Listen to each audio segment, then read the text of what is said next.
Kako biste stvorili vrstu pitanja prenesi i postavi u tekst, kliknite na stvori novo pitanje, potom u izborniku odaberite vrstu pitanja za dodavanje, s lijeve strane odaberite prenesi i postavi u tekst i dolje na dnu klik na dodajte. U naziv pitanja ću napisati 10 brojke i slova. U nazivu pitanja može stajati i odgovor na to pitanje, budući da studenti ne vide taj naziv. Ono što je bitno, da se taj naziv koristi kako biste vi identificirali pitanje koje želite staviti u vaš test među stotinama drugih pitanja u toj istoj bazi.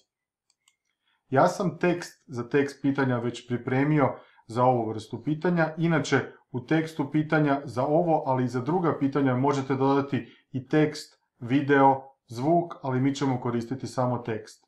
Da biste u ovoj vrsti pitanja označili koji odgovor ide gdje, trebate staviti dvostruku otvorenu uglatu zagradu, broj i potom zatvorenu uglatu zagradu, opet dvostruku.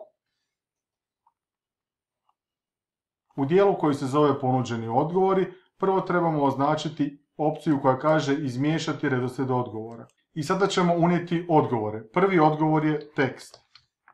Drugi odgovor je riječi. Treći odgovor je prenijeti. Četvrti odgovor je bolje.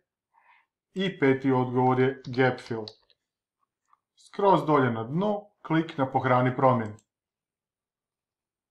Sada ćemo pregledati naše pitanje, tako da kliknemo na ikonu za pregled. Tu je naše pitanje, možete vidjeti da redoslijed riječi drugačiji od onoga koji bi trebao biti da je sve bilo istim redom.